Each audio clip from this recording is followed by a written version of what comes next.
Ya, Waalaikumsalam. alhamdulillah rabbil alamin. Allahumma sholli ala Muhammad wa ali Muhammad. Eh, baik, abang-abang sekalian, mbak-mbak sekalian, ya, ahlan wa sahlan. Puji syukur kehadirat Allah Subhanahu wa taala yang sudah memberikan kita nikmat ya, sehingga kita Allah berikan kesempatan untuk berkumpul ya, meskipun dalam dunia maya, tapi insya Allah hati kita tetap saling terpaut gitu kan. Kemudian tak lupa salawat serta salam kita sampaikan kepada Nabi Muhammad SAW ya, karena bekas jasa beliau lah Islam bisa sampai kepada hati-hati kita. Baik, sebelumnya izinkan saya sebagai moderator pada acara hari ini untuk memperkenalkan diri dulu. Ya, nama saya Imam Agung Setiawan, Metalurgi 2014, IKM apa ya? IKM pasif kali ya. Udah nggak aktif lagi IKM. IKM 2014 ya. Alhamdulillah saya pada hari ini diamanahkan oleh Bang Rahman untuk menjadi moderator kajian ini. Ya, kemudian juga ahlan wa sahlan kepada abang-abang semua, mbak-mbak semua. Ada dosen pembimbing saya Pak Munir ya. Selamat datang Pak Munir. Kemudian ada Bang Rahman, mentor saya juga ya, beliau yang membimbing saya di selama masa kuliah ya sampai saat ini juga. Kemudian ahlan wa sahlan juga kepada pembicara kita Bang Kahar ya. Ya, mungkin sedikit saya ceritakan sedikit tentang Bang Kahar. Jadi beliau adalah founder dan presiden direktur dari PT FKA Global, kemudian juga sebagai co-founder dan komisaris di PT Everest Technology. Lahir di Jember, Jawa Timur pada Oktober 24 tahun 1967. Kemudian menyelesaikan S1 UI di Teknik Angkatan 86. Ya, kemudian juga sempat mengambil pendidikan di Centre de Formation du Soudic di Cergy Prefecture, France, ya, untuk spesifikasi welding engineer ya. Dan kemudian menyelesaikan master degree-nya di Teknik Metalurgi UI, jika gitu. Nah, mungkin sekilas yang bisa saya sampaikan mengenai narasumber ya. Nah, mungkin untuk tanpa perpanjang kalam lagi, nanti saya serahkan kepada narasumber ya untuk menyampaikan ya berkaitan dengan tema hari ini, yaitu bagaimana kiat-kiat untuk menjemput rezeki barokah di tengah tantangan zaman. Baik, kepada Bang Kahar saya persilahkan.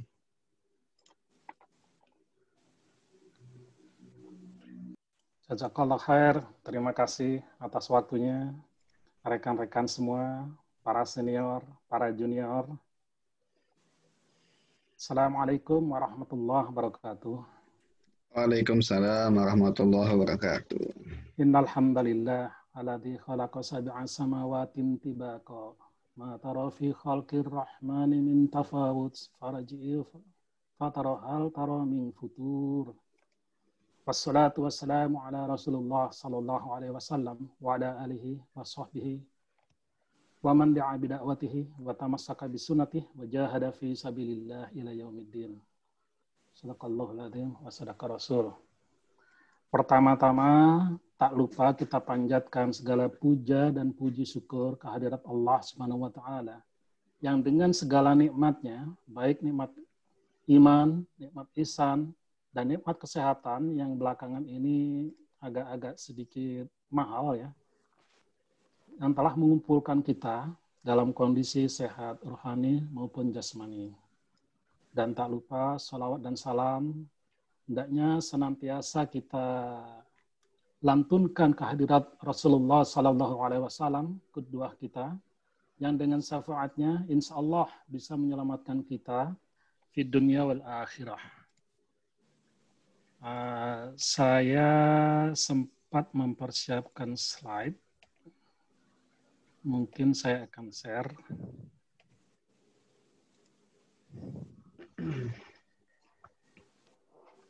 Slide saya kebaca nggak? Soalnya bandwidth-nya kayaknya kurang bagus nih.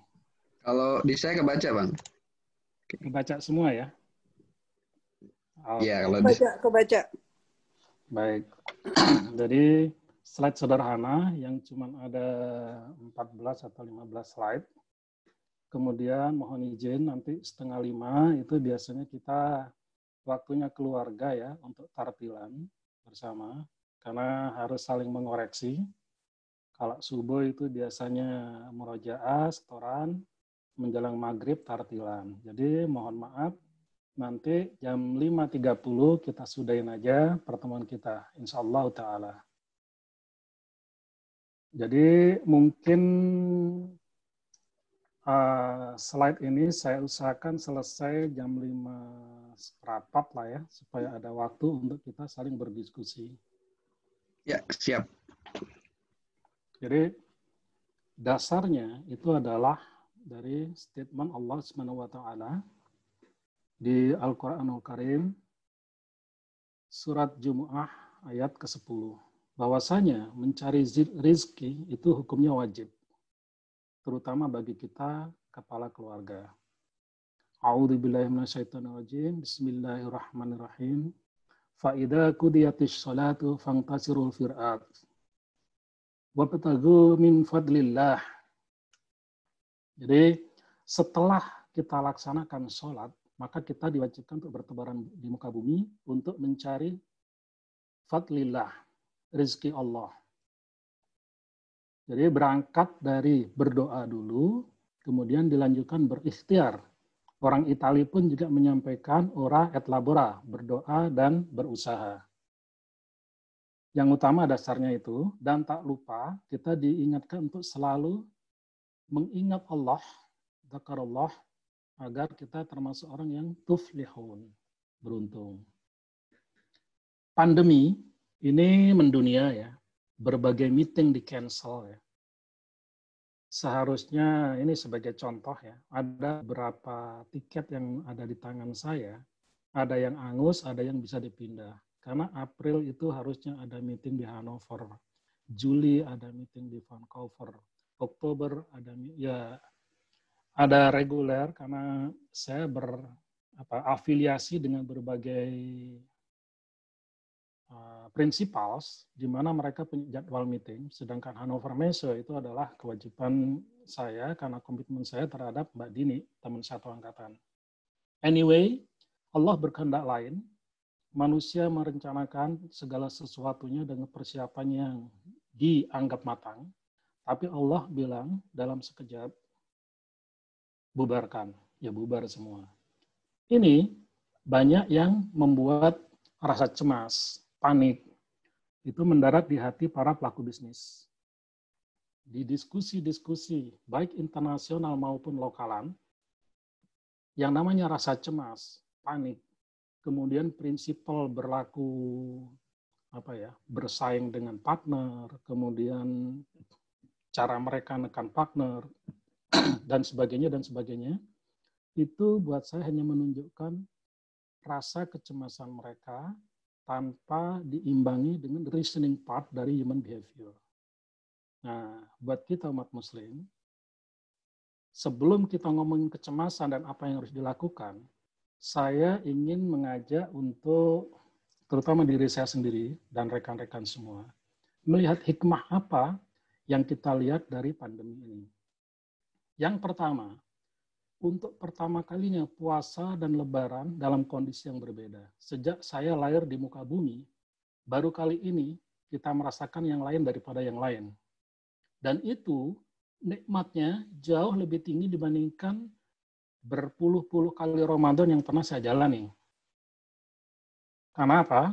Waktu lebih banyak dengan keluarga, karena pada saat itu totally lockdown PSBB.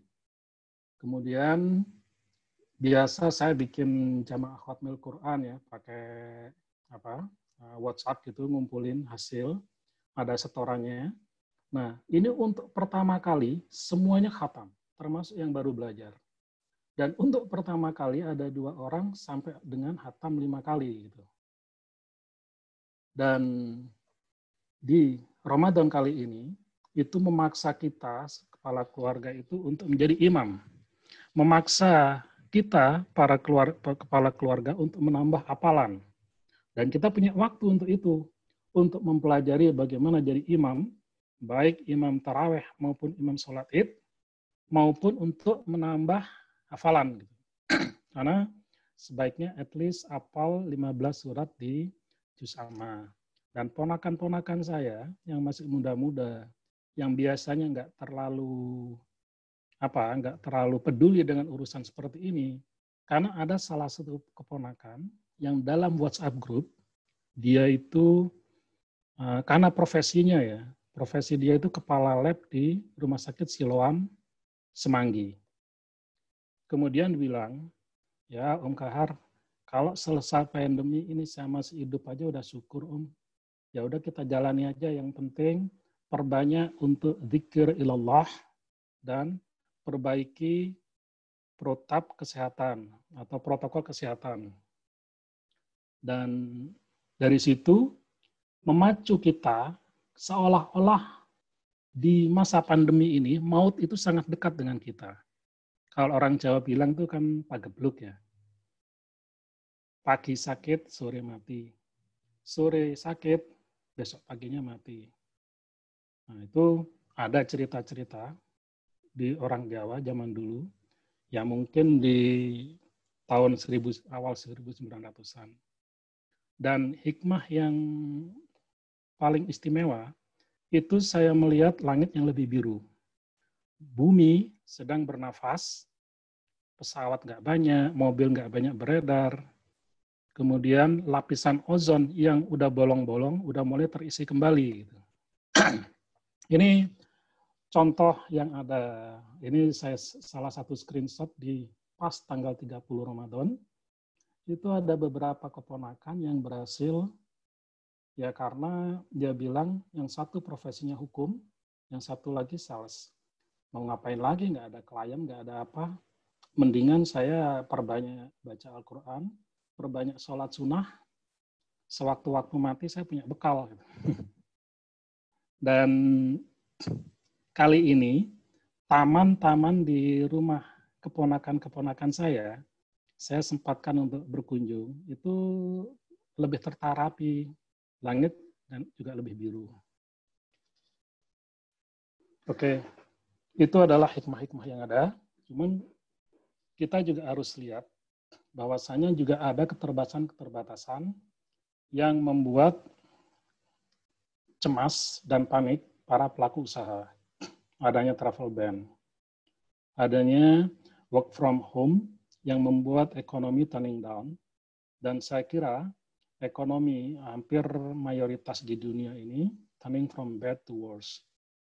Ada yang menyatakan negaranya krisis, ada yang menyatakan perusahaannya krisis, dan banyak yang terjadi dari diskusi dengan rekan-rekan, itu cash flow udah mulai negatif. Kayaknya ada hukum kekekalan kekayaan ya. Di lain pihak banyak yang merosot, di pihak yang lain seperti Jeff Bezos, seperti Bill Gates, itu kekayaannya meloncat sekian kali lipat. Karena memang work from home, kita memerlukan komunikasi jarak jauh, dan ini adalah bisnis mereka.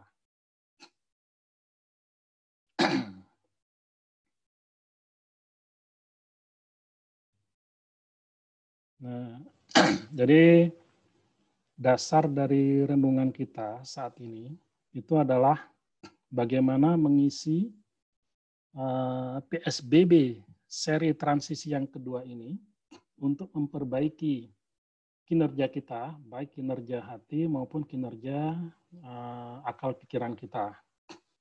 Kinerja hati itu kita lebih banyak punya waktu ya. Kalau saya lihat anak-anak saya, istri saya, bacaan Qur'annya, mahrotnya lebih baik, speednya lebih bagus, kemudian panjang pendeknya lebih baik pula. Kemudian untuk akal pikiran kita, saya berpikir bahwasanya ini adalah kesempatan untuk bekerja ke dalam, memperbaiki corporate culture, memperbaiki hubungan antar departemen misalnya. Cuman di sini kan kita ada lintas profesi ya. Ada yang dosen kayak Prof. Munir, ada yang pedagang kayak saya, ada yang sedang riset terhadap perilaku sebuah bangsa besar kayak moderator, dan lain sebagainya, dan lain sebagainya. Ada juga yang baru memulai bisnis, yang sempat japri saya, ya udah nanti off dari sini, kita ngobrol lebih lanjut lagi. Ada juga yang rekan, nggak tahu udah join apa belum. Sekarang ini dia base-nya di Singapura, ingin balik ke Indonesia, dan ingin ngobrol lebih jauh dulu bagaimana strategi untuk setup penghasilan di Indonesia ketika harus kembali dari Singapura.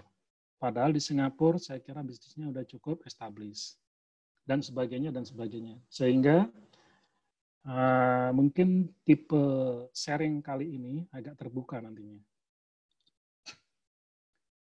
Dan yang utama itu kita lakukan sering-sering berdoa bersama. Jadi kalau saya itu kan ada regular komunikasi dengan keluarga besar gitu ya. Kalau dulu selesai ya selesai, tapi kalau sekarang selalu ditutup dengan doa yang agak panjang bersama gitu. Kenapa? Ya saling mendoakan itu dianjurkan, fastabiqul khairat. Dan kita nggak tahu doa dari mulut yang mana yang akan diijabah Allah Ta'ala terhadap munajat kita. Dan yang utama, ini 3 hal bekal kita untuk dikubur nanti. Salat, sedekah, dan Quran. Dan ketiganya ini di masa COVID, saya melihat baik frekuensi maupun kualitasnya itu cukup meningkat. Nah, itu hikmah yang cukup besar.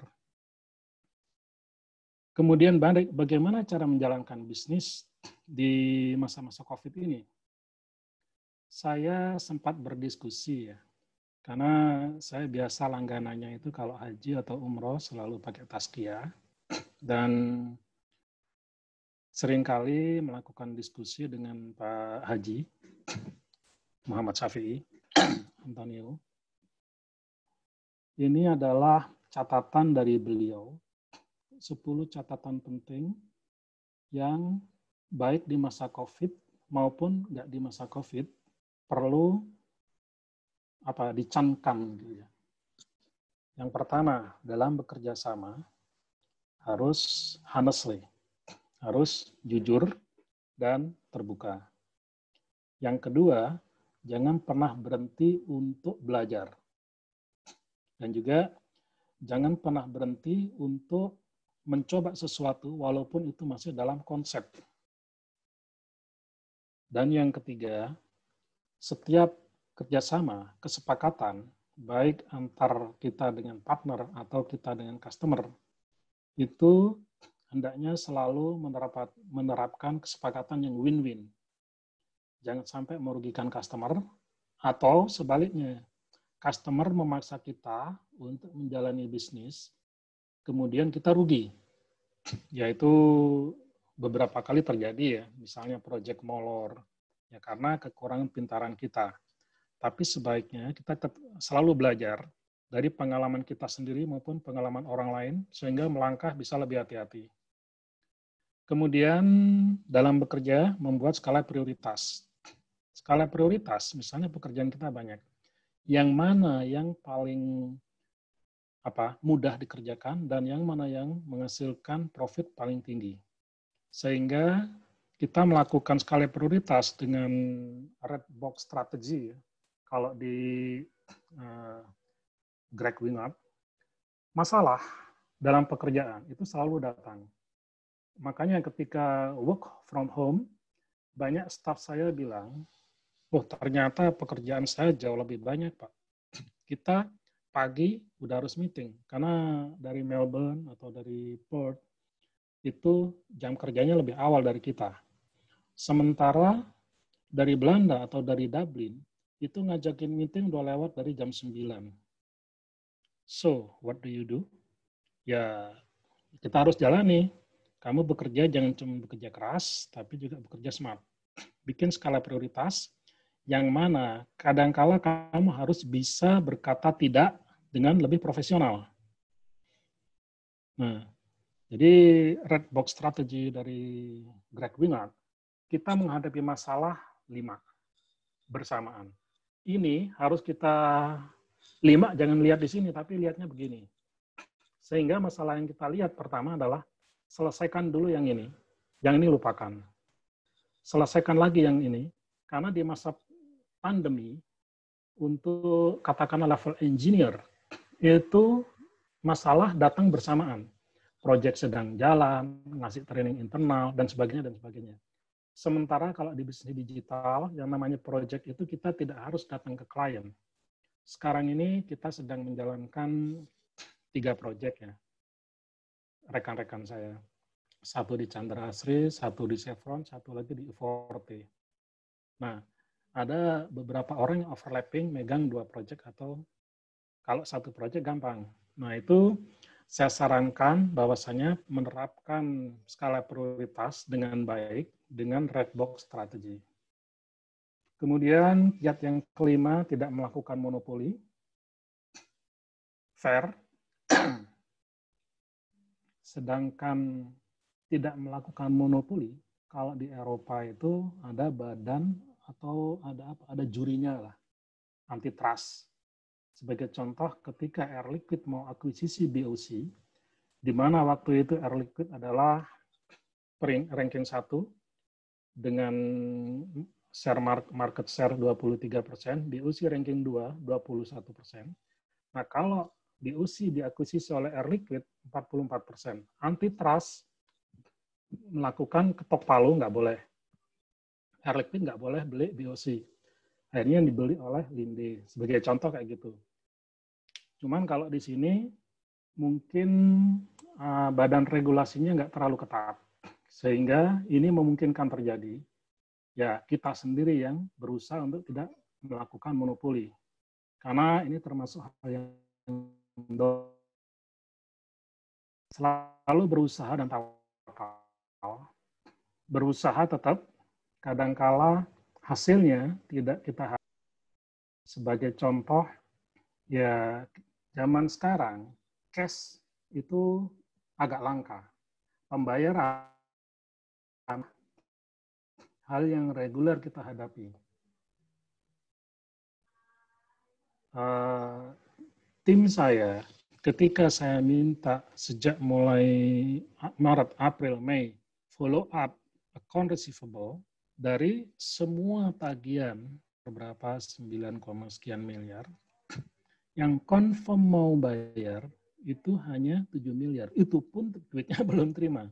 Dan yang lempar anduk itu perusahaan yang karya-karya tadi ya, Wijaya Karya, Nindya Karya, lempar anduk dan nggak tahu kapan akan bayar, mungkin tahun depan, mungkin pada saat ulang tahun kedua, itu senilai 2,8 miliar. Orang keuangan saya panik. Ketetapan dari Allah Ta'ala yang harus dihadapi, harus dijalani. Dan sebaiknya kita tawakal, menerima dari Allah dengan tidak mengurangi usaha. Artinya, usaha tetap maksimal, cuman level of expectation kita yang harus kita manage ulang. Tepat waktu, ini menunjukkan profesionalisme, salah satu faktor indikasi profesionalisme, dan berani ngambil resiko. Ambil resiko itu artinya buat adik-adik yang masih muda ya. Kalau boleh saya bercerita perjalanan saya, perjalanan hidup. Dulu saya mengawali, sebelum lulus saya kerja di Metinka. Itu high precision casting ada di Pulau Gadung. Di Metinka 3,5 tahun atau 3 tahun sekian bulan, saya coba menjadi sales di perusahaan multinasional Prancis, di mana bahasa Inggris saya itu nggak bisa, saya belum tahu. Tapi saya baca di beberapa buku dan sebagainya, bahwasanya business development team itu adalah ujung tombak suatu organisasi atau suatu perusahaan. Nah, saya ingin belajar business development, kemudian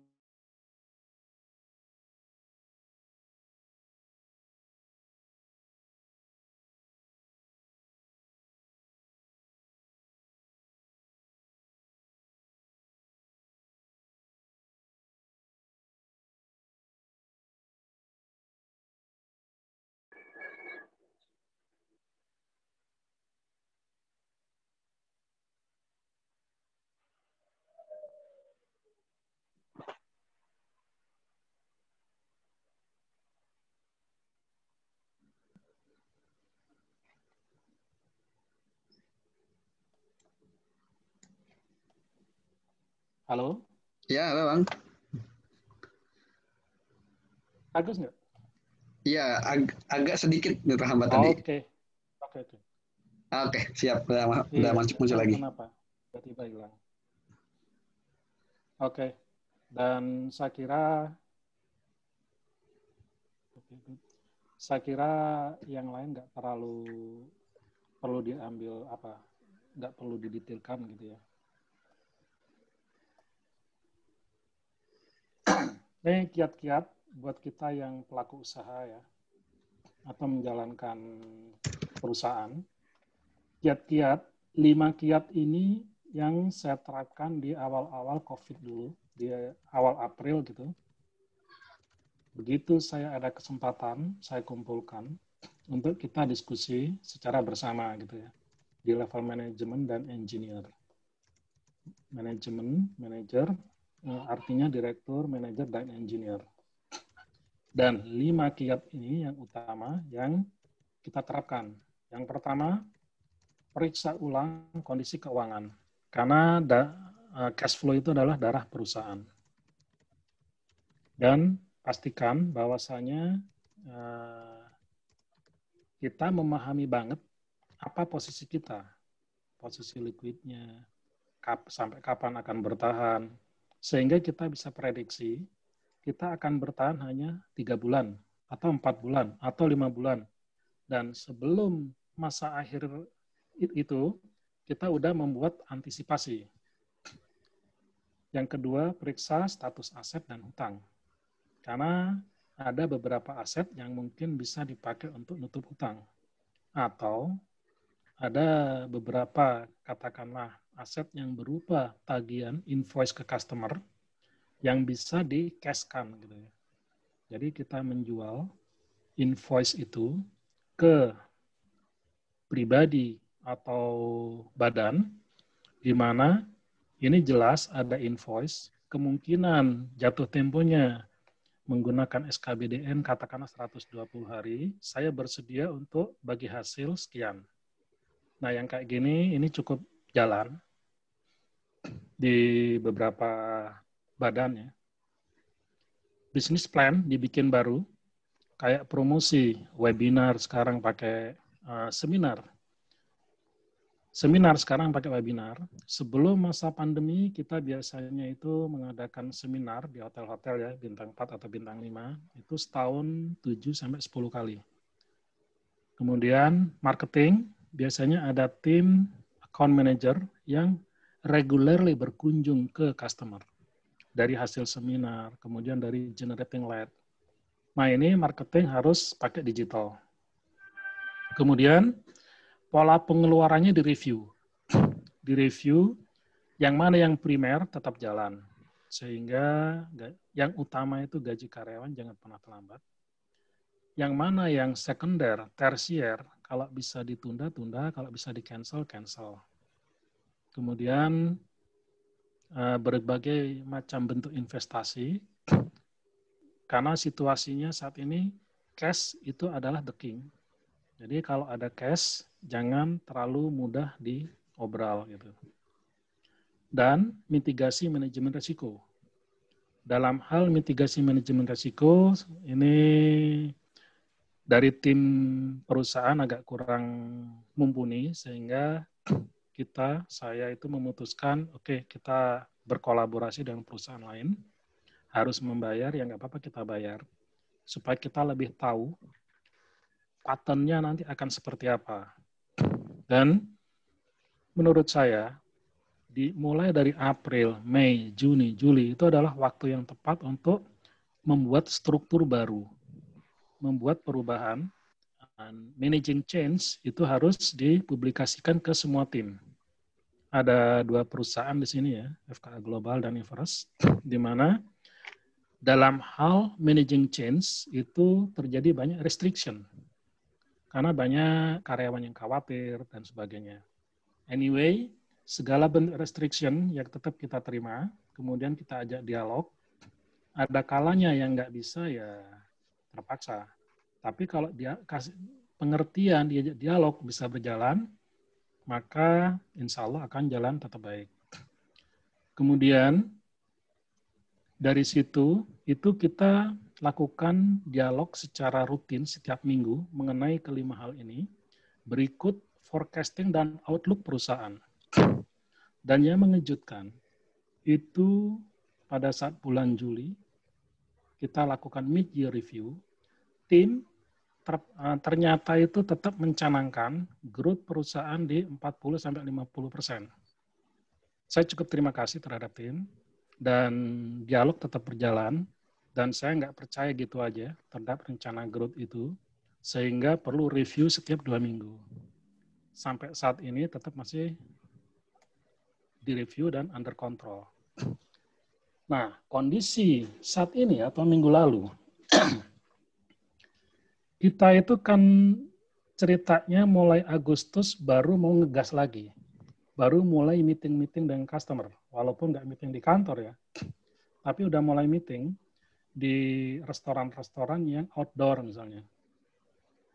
Dan udah mulai ada titik terang. Ternyata suruh injek rem lagi. Dan terpaksa tanggal 14 hari Senin harus membuat statement lagi. Dan harus ya kalau di kita itu harus apa ya, harus jelas gitu kan. Dasarnya dari mana, konsekuensinya seperti apa, ya otomatis perusahaan harus ngerem. Tapi yang namanya pengeluaran itu bertambah karena harus melakukan PCR terhadap semua karyawan dan sebagainya.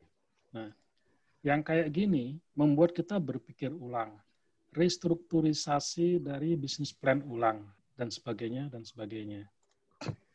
Ya, kalau istilahnya Ustadz Syafi'i itu ya harus dilakoni wae. Adanya kayak gini, pikirkan cara terbaik, lakoni, lakukan secara maksimal, terus terima apa ketetapan dari Allah Subhanahu wa taala. Tantangan yang sekarang ada itu AR collection ya, account receivable collections itu saat ini sangat berat. Yang pertama, gaining sales itu adalah wajib. Setelah slash, submit invoice itu adalah one thing, tapi money collection is another thing and more important things. Yang kedua, market shrinkage, karena banyak project delay. Nah, dari tantangan-tantangan ini, saya kira membuka pintu dialog ya, karena saya juga ingin belajar dari rekan-rekan sekalian, dan saya bersedia share juga apa-apa yang menurut saya telah berjalan baik, dan apa-apa area yang harus diimprove. Gitu. Oh sama kan rasa. Sama. Siap biru. Jadi kita kembalikan semuanya kepada Allah ya. Segala labora et labora, berdoa dan berusaha atas kita, supaya kita akan selalu tetap optimis, itu yang utama, dan juga tim kita. Mereka juga harus tetap optimis dan akan berusaha bisa maksimal. Selanjutnya, biar Allah dan kita akan tawakal menerima keputusan apapun yang diberikan oleh Allah SWT. Karena sebetulnya ini sudah dijadikan patokan nama Allah SWT. Seperti ada slide di surat Al-Baqarah ayat 100 Bismillahirrahmanirrahim.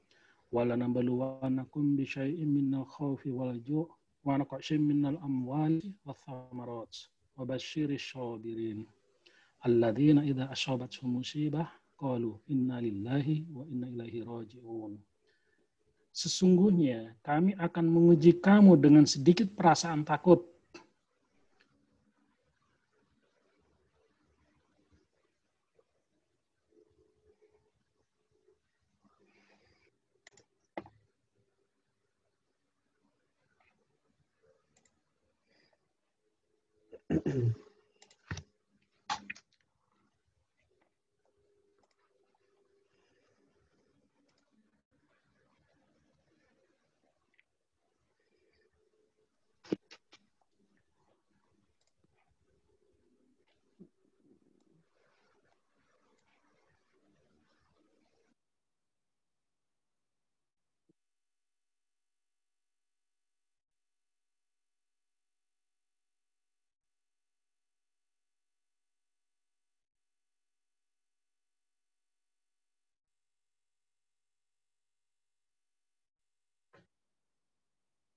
nih rekan-rekan.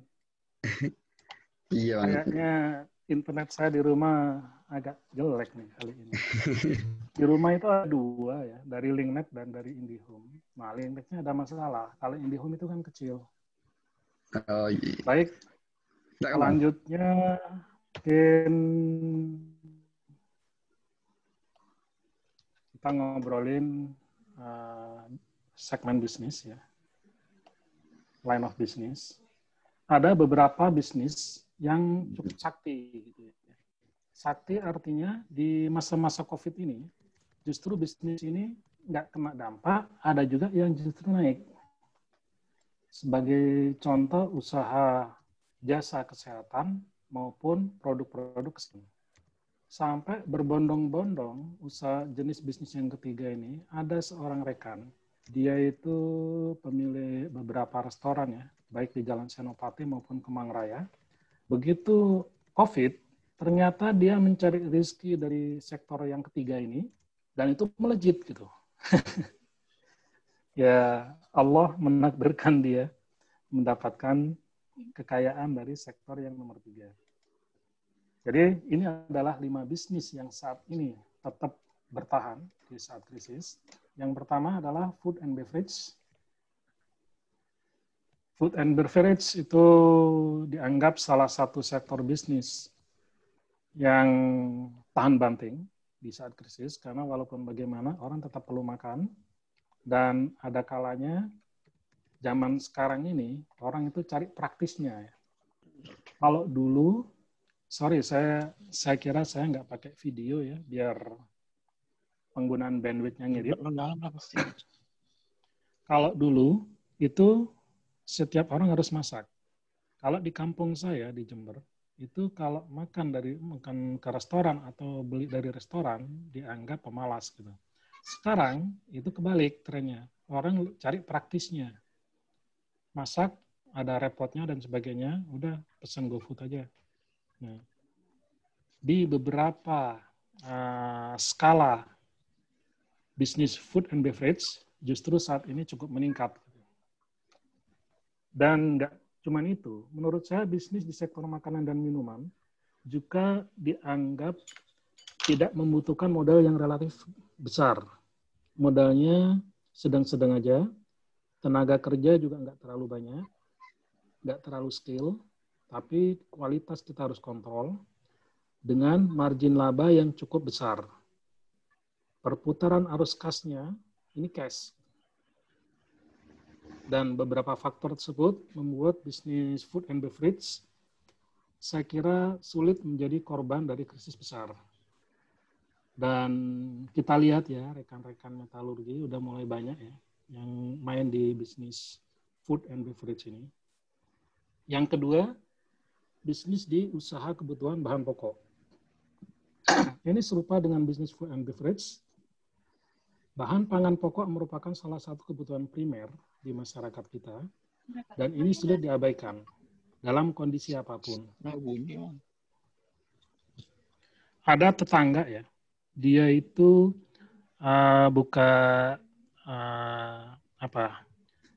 yang jualan toko kelontong kecil gitu.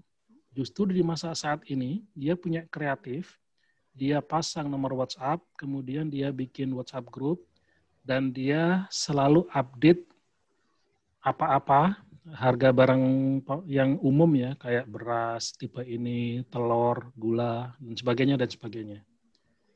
Dia itu warung kecil tadinya. Nah, sementara orang sekarang di masa pandemi males pergi ke Alfamart, males pergi ke Indomaret. Nah, warung kecil ini belakangan mampu beli truk dan mampu beli mobil pribadi untuk keluarganya. Nah, saya kira itu ya kalau dilihat dari level pendidikan terendah, tapi inovasinya cukup tinggi dan membangun trust dengan baik. Kemudian usaha jasa kesehatan maupun produk kesehatan, ini saya kira ya nggak perlu dibahas terlalu detail ya, karena nggak usah dibahas, kita semua juga tahu, tampak bahwasanya ini sekarang yang lagi tren. Dan keponakan saya itu kepala lab di Rumah Sakit Siloam Semanggi. Dengan adanya pandemik, dia berangkat sejak habis subuh, pulang dari rumah sakit jam 10, jam 11. Ya kalau dari sisi capek ya capek. Sisi resiko, dia bilang sangat beresiko. Kalaupun pandemi selesai saya masih hidup, saya udah bersyukur Kahar. Cuman dari sisi penghasilan dia meroket. Dan usaha jasa pendidikan dan pelatihan. Ini saya juga coba jalanin ini, pelatihan dan pendidikan pakai online. Dan ini udah berjalan sejak Juli, Agustus, September. Tiap bulan kita mengadakan, ya kita sebut diri kita sekarang itu training center, perusahaan saya. Kemudian disiplinnya memberdayakan rekan-rekan dari disiplin lain. Ada civil, ada mechanical engineer, ada process engineer. Kemudian promosinya melalui digital marketing, kerjasama dengan Indo Network. Kemudian tim saya itu beberapa yang promosinya pakai LinkedIn account pribadi dia sebagai account manager kan, business development manager. Dan itu jalan. Sebulan mengadakan 2 kali, pesertanya itu selalu di atas 15 orang. Dan yang terakhir ini bisnis digital. Nah, bisnis digital ini adalah bisnis saya ya. Di 2 perusahaan saya ini adalah mainan digital, baik PT FK Global dan PT Everest. Dan di masa pandemi ini, penjualannya itu nggak turun. Jadi ini menurut pengamatan saya adalah 5 segmen yang tahan krisis untuk saat ini. Ini kita skip aja ya. Perusahaan saya digandeng oleh si nama Bentley untuk digital transformation di petrochemical complex dan oil and gas. Bekerja ke dalam. Di masa pandemi ini, saya canangkan bahwasanya kita itu perbaiki corporate culture kita. Komunikasi antar departemen, komunikasi antar manusia dalam satu grup, dan sebagainya. Sehingga kita pada saat selesai pandemi, kita akan siap sprint untuk menjalankan bisnis dengan lebih cepat, lari gitu. Kenapa? Kita punya beberapa modal, komitmen, knowledge, karena dari tim itu ada yang udah beberapa tahun, lebih dari 10 tahun dia dengan bisnis ini. Kemudian knowledge dari prinsipal, vendor teknologi, itu di masa pandemi justru mereka itu yang nyodor-nyodorin gitu. Nah ini adalah kesempatan, tangkap, ada training, ambil, toh semuanya via webinar, jam berapa ya kamu atur sendiri. Karena bisnis sekarang ini hitungannya udah le nouveau champ frontier kalau orang Prancis bilang. Cara baru tanpa batas. Le nouveau champ frontier, terus comme le frontier, batas dalam hal apa? Batas waktu, batas cara komunikasi, dan juga batas tempat. Sekarang itu jauh lebih gesit gitu. Endurance, perbaiki endurance kita. Jadi kalau ada cash ya dingirit-ngiritkan supaya cashnya itu cukup sampai dengan katakanlah kalau pandemi berakhir Desember sampai Januari atau Februari kita masih cukup untuk makan, untuk gajian, untuk operasional. Kalau yang masih nyewa kantor ya cukup untuk biaya sewa kantor dan sebagainya. Dan teamwork dipererat. Justru di masa pandemi ini kita saling berempati, kita bisa ngambil kesempatan ini untuk mempererat teamwork. Teamwork artinya ya bisa saling bantu. Kemudian ini tentunya memerlukan leader yang cukup strong karakternya, saling membantu, kemudian saling berkolaborasi, tidak senggol-senggolan, nggak cheating each other. Insya Allah kalau dari 5 poin ini bisa dijalin dengan baik, kita bisa mencapai sukses sampai dengan akhir masa pandemi, sehingga kita siap lari dengan spirit baru dan dengan corporate culture yang relatif fresh. Ini saya kira kita skip. Kemudian ini di bulan Juli, itu tim saya masih cukup optimis untuk tetap growth, perusahaan growth di 40-50%. Nah, action being prepared dan team and individual. Memang sekarang ini sulit untuk ketemu customer.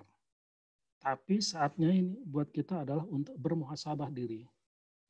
Apa-apa dari pengalaman kita melihat refleksi diri kita sendiri, apa-apa yang udah berjalan dengan baik, itu bisa dituliskan. Kebetulan kalau saya cari mahasiswa ya dari bisnis administrasi untuk magang di perusahaan saya dan membantu saya menuliskan mulai dari job description, direview kembali, kemudian working proficiency, HR system karena perusahaannya relatif kecil ya, hanya kurang dari 30 orang. HR sistemnya. Nah, ini cukup membantu. Mereka punya ilmunya ya, anak ekonomi itu. Ada anak UI, ada anak Brawijaya. Mereka punya ilmunya dan kita punya kasusnya. Ya tolong dipecahin. Pecahin tolong kamu dan dosen kamu untuk kasus seperti ini, menurut studi kamu seperti apa solusinya? Ya at least walaupun kita punya preference solusi, tapi kita bisa ngelihat dari solusi dari sudut pandang yang lain.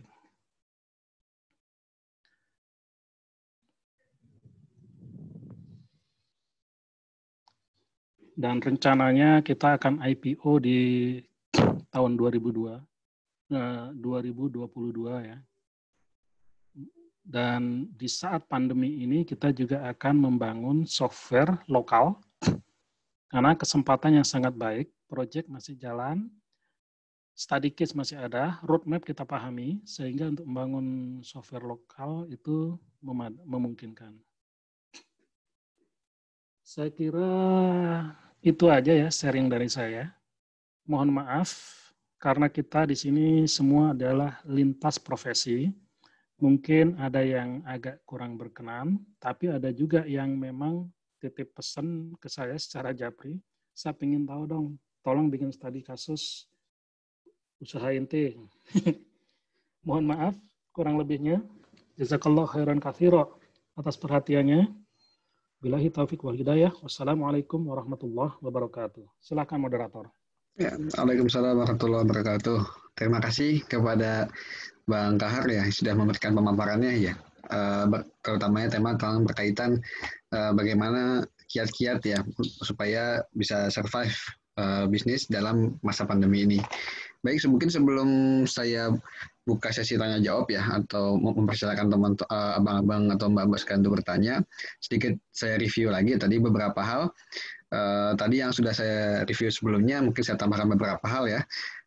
Yaitu tadi ya seperti dijelaskan bahwa beberapa tantangan selama COVID yaitu seperti adanya travel ban, kemudian work from home itu menurunkan aktivitas ekonomi, kemudian juga kemiskinan meningkat. Tapi di antara tantangan tersebut ada beberapa kiat-kiat yang bisa kita lakukan ya berkaitan dengan hubungan kita dengan Allah atau hablum minallah ya. Salah satunya adalah sering-sering atau berbanyak berdoa ya, kemudian sholat, sedekah dan baca Quran gitu.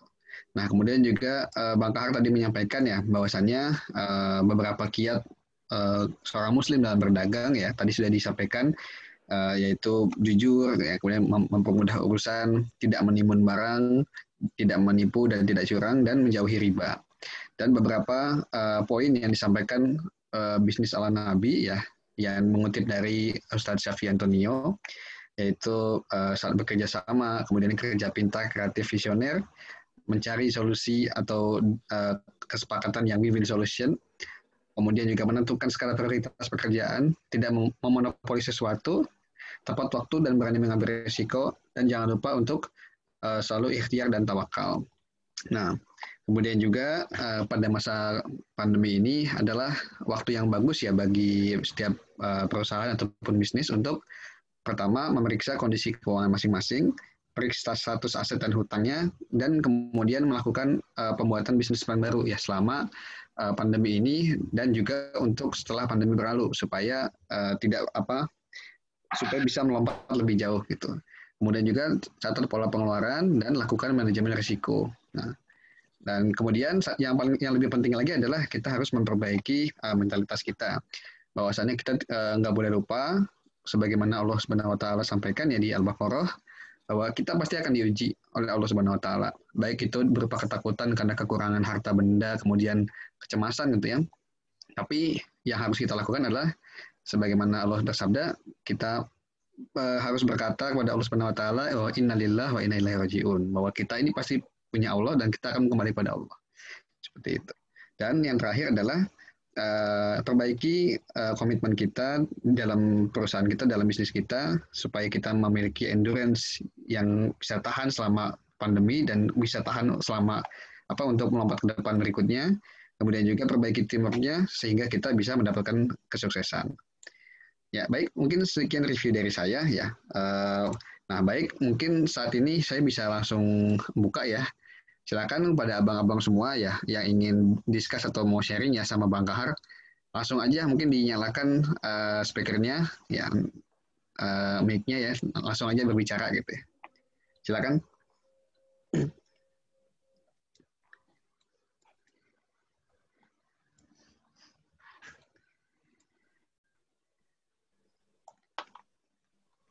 Oke, mungkin untuk mengawali kali ya, Bang Kahar, boleh saya bertanya dulu Bang?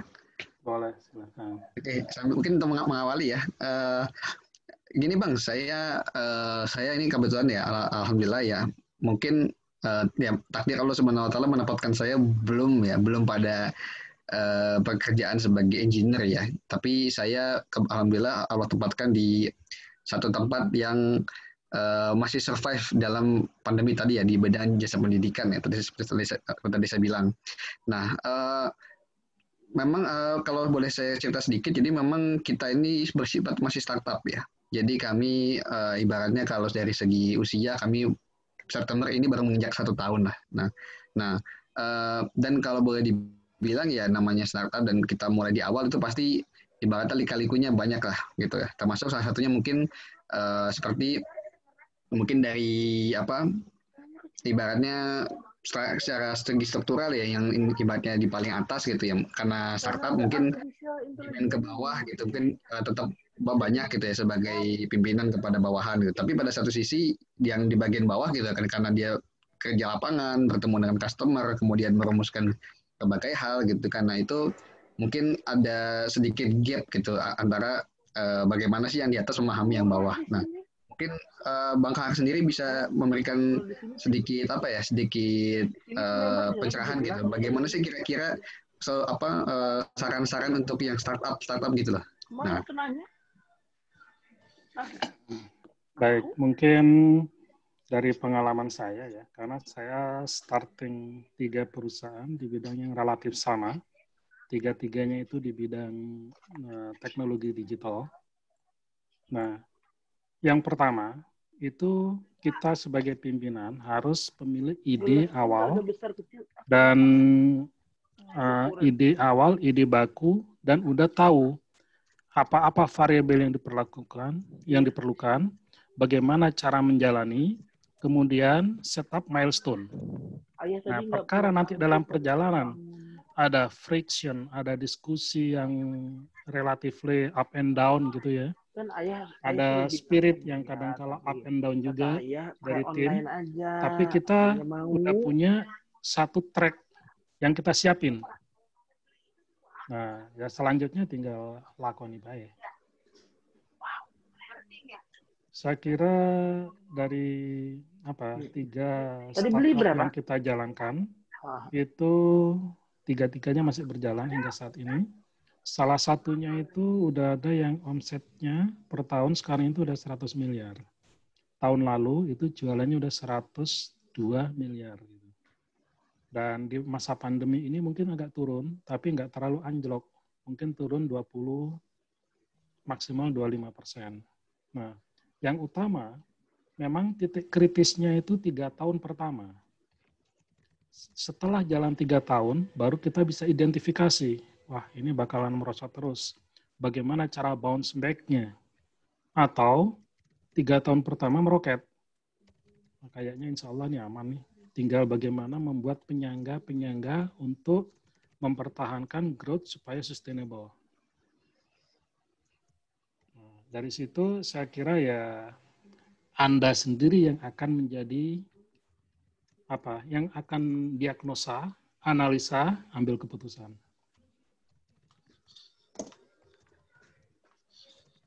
Ya, baik, terima kasih Bang Kahar.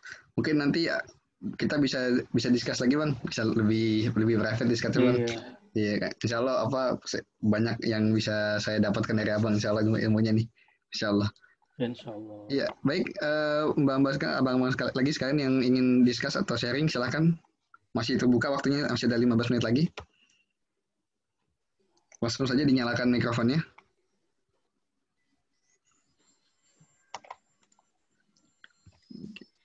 Mungkin Bang Rahman, Bang Askar, atau Pak Munir juga mungkin sekalian. Baik, Assalamualaikum warahmatullahi wabarakatuh. Waalaikumsalam. Saya bingung mau nanya apa, jadi ini aja deh.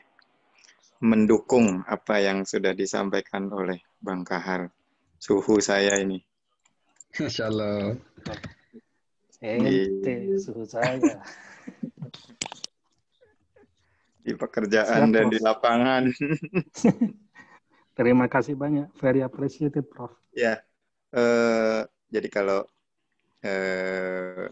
kalau kita mengamati ya masa-masa pandemi ini atau masa yang berat ini, memang sebetulnya ini masa yang tepat. Tadi yang disampaikan oleh Bang Kahar itu mengena sekali ya. Ini saat-saat muhasabah gitu ya, bahwa kita itu begitu kecil, begitu mudah dunia ini dibolak-balik oleh Allah gitu. Yang tadinya mungkin pendapatan kita mengalir lancar bisa tiba-tiba diubah sedemikian rupa gitu ya. Tetapi ada kaidah-kaidah dasar yang kalau kita lakukan secara kontinu atau kita persiapkan juga secara kontinu itu insya Allah membawa kebaikan buat kita. Tadi yang disampaikan oleh Ustadz Kahar betul-betul ya, bahwa kaidah-kaidah muamalah yang baik itu memang harus dijaga gitu ya. Saya dapat sharing juga kemarin dari salah satu alumni kita yang saya amati bisnisnya juga masih berjalan baik gitu ya. Beliau ketika masuk era masa sulit ini sudah memetakan kliennya gitu ya. Ada tipe A, B, C gitu ya. Tipe A itu yang lancar banget mungkin gitu ya, bayar di muka. Tipe B yang bayarnya masih lancar tetapi masih manageable gitu. Tipe C yang bayarnya susah misalnya gitu ya. Dengan kondisi seperti ini, tipe C-nya udah pasti dibuang duluan gitu. Jadi udah dipersiapkan dari awal sehingga alhamdulillah ya perusahaannya masih berjalan baik gitu. Nah, tadi kaidah-kaidah dasar yang mungkin kita sebagai umat muslim kita pahami sebagai kaidah yang islami itu ya, prinsip-prinsip bermuamalah yang baik yang sesuai dengan Islam itu insya Allah yang menyelamatkan kita gitu ya. Kita menghargai orang, menghargai hutang misalnya, yaitu kan prinsip-prinsip kita. Itu mungkin dari saya sedikit. Syukran. Baik, terima kasih Pak Munir. Insya Allah tambahan yang sangat baik. Mungkin silakan kalau ada lagi yang ingin menambahkan atau ingin sharing.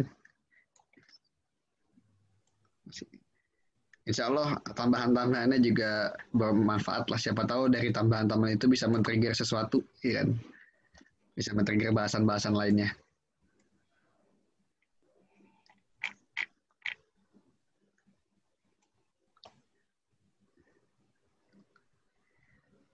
Mangga, silahkan. Boleh saya bertanya nggak? Oh iya, silakan Bang. Oh iya, ini bagaimana perasaan Bang Kahar ya untuk mengatasi kondisi kekalutan, misalnya itu terjadi saat melakukan usaha gitu. Kira-kira ada tipsnya, karena biasanya kan emosi itu membuat untuk melangkah itu jadi nggak jadi gitu. Nah, itu gimana kira-kira ya? Ya, baik Bang, mungkin sebelum ini boleh diceritakan dari nama dan angkatan berapa? Waduh, nama saya Rizal Azwari dari Metal 95. Masya Allah. Berarti satu angkatan sama Bang Askar ya Bang ya? Ya gitu. Betul. Ya, baik Bang Har, mangga disilakan Bang. Oke, ini terima kasih pertanyaannya, Mas Rizal, senior saya. Ini pertanyaannya ini ketika memulai bisnis atau ketika menghadapi pandemi? Atau keduanya? Sebenarnya baik memulai maupun menghadapi pandemi kan sama saja. Sama-sama pada kondisi ada perasaan yang bisa membuat orang mau memulai aja bisa nggak jadi, atau yang sudah berjalan mau melangkah bisa nggak jadi. Kenapa? Karena saat ini di medium level, artinya medium up gitu, semua uang ditahan rata-rata daripada melakukan usaha. Lebih baik ditahan, nggak melakukan, lebih baik diam gitu.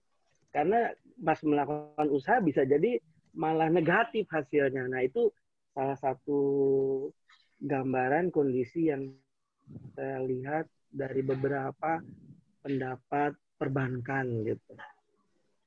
Oke, paham. Iya. Jadi jawaban pertanyaan ini ada dua alternatif. Jawaban jika bagaimana perasaan ketika menghadapi kekalutan pandemi, hampir semua bisnismen itu pelaku usaha ada perasaan cemas. Nah, cara menghadapinya kita harus memetakan melalui logika kita, harus tetap di reasoning part, bahwasanya ini adalah ketetapan dari Allah Ta'ala. Track-nya udah dibikin oleh Allah, bahwasanya di dunia akan ada pandemi. Mulai dari sekian, nggak tahu sampai kapan. Nah, ini adalah ketetapan. Kemudian buat kita, ya kita petakan seperti yang tadi, memetakan jenis-jenis customer. Benar, bahwasanya saat ini pun saya menerima 2 PO dari 2 customer yang saya tolak. Yang satu nilainya 1,6 miliar, satu lagi 975 juta. Saya melihat adanya potensi, ini dua-duanya dari karya-karya ya, adanya potensi bahwasanya nanti pembayarannya mundur. Mundurnya kita nggak tahu, karena dari pengalaman ada yang mundurnya sampai ulang tahun. Baik ulang tahun pertama maupun masih batita gitu kan, bawah 3 tahun. Yang kedua, memetakan customer, yang mana yang customer merupakan prioritas itu kita kejar. Saat ini yang masih bagus ya customer, kalau di industri digital, industri saya, itu telekomunikasi. Seperti E-Forte, Linknet, Excel Axiata, daftar belanjanya itu masih oke gitu. Kemudian track record pembayarannya masih oke. Petrochemical, bukan petrokimia yang plat merah ya. Kalau petrokimia yang swasta, itu sampai saat ini masih oke. Bayar nggak sampai 60 hari, kemudian mereka punya budget nggak suspended. Nah, bagaimana pemetaan ini, pemetaan customer, kemudian pemetaan solusi apa yang paling tren. Kalau di dunia digital sekarang, karena adanya isu Industri 4.0, maka kita lebih fokus ke bagaimana promosi digital transformation disesuaikan dengan industri masing-masing. Misalnya industri telekomunikasi, kemudian industri petrokimia, chemical, industri oil and gas, sebagian masih jalan, sebagian udah mengkhawatirkan, nggak berani saya terima order dari Medco misalnya. Nah, yang seperti ini itu agak mengurai perasaan cemas tadi. Yang kedua, mengurai solusi-solusi kita yang mana. Jadi kalau boleh saya share lagi ya.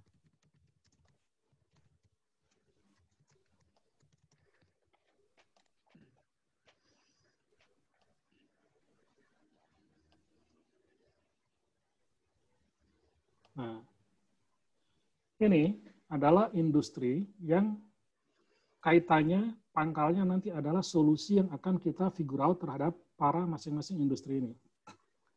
Nah, kita hindari, saya itu baru dapat 2 PO, nilainya itu ya 1,6 plus 975 dari industri ini.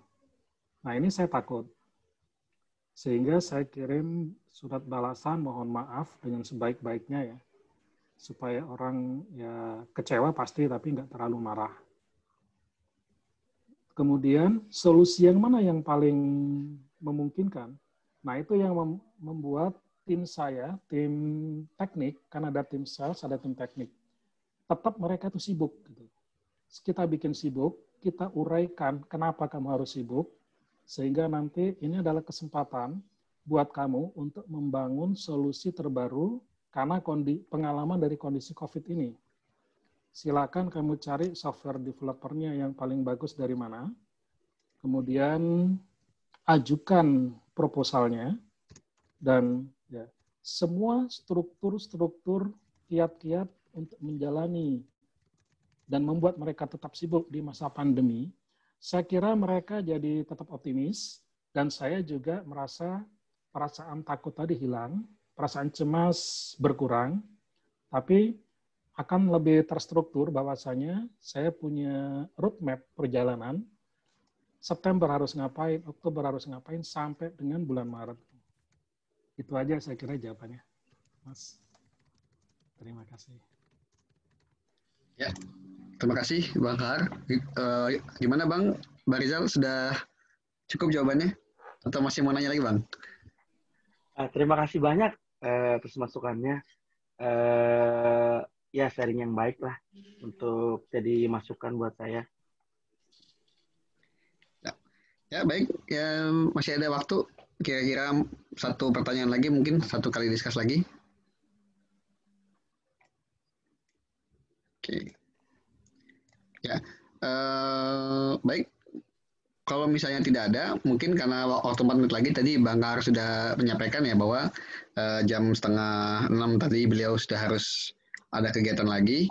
Ya mungkin sebelum kita tutup sesi kajian ini, mungkin ada semacam closing statement dari Bang Kahar mungkin yang mau disampaikan. Saya kira kita closing dengan doa bersama supaya kita tetap dijaga, sehat, sehat badan, sehat jiwa, sehat akal. Siapa? Baik, terima kasih rekan-rekan semuanya. Mari kita tundukkan sejenak kalbu kita. Kita fokuskan pikiran dan jiwa kita untuk bermunajat kepada Allah, berharap ridho dan fadli dan rahmat dari Allah Ta'ala. Astaghfirullahaladzim, astaghfirullahaladzim, astaghfirullahaladzim, a'udzubillahi minasyaitonir rajim, bismillahirrahmanirrahim. Ya Rabbi lakal hamdu kama yanbaghi li jalali wajhika wa adhimi sultanik. Raditu billahi rabba wa bil islami dina wa bi Muhammadin nabiyya wa rasulah. Subhanallah wa bihamdihi adada khalqihi wa ridha nafsihi wa zinata arsihi wa midada kalimatihi. Bismillahilladzi la yadurru ma'asmihi syai'un fil ardi wa la fis sama'i wa huwas sami'un alim.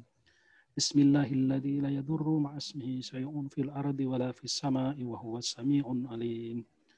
Bismillahilladzi la yadurru ma'asmihi syai'un fil ardi wa la fis sama'i wa huwas sami'un alim. Qulillahumma malikal mulki tu'til mulka man tasha' wa tanzi'ul mulka mimman tasha' wa tu'izzu man tasha' wa tuzillu man tasha' biyadikal khair innaka ala kulli syai'in qadir. Tulijul laila fin nahari wa tulijun nahara fil lail wa tukhrijul hayya minal mayyiti wa tukhrijul mayyita minal hayy wa tarzuqu man tasha'u bighairi hisab.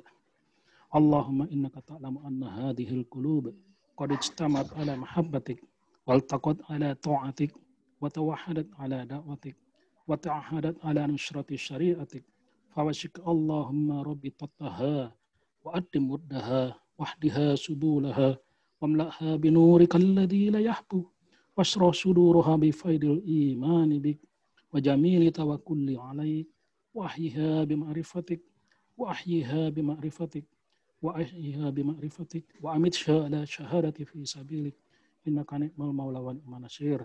Allahumma amin. Wa sallallahu ala sayyidina Muhammad wa ala alihi wa sahbihi wa sallim.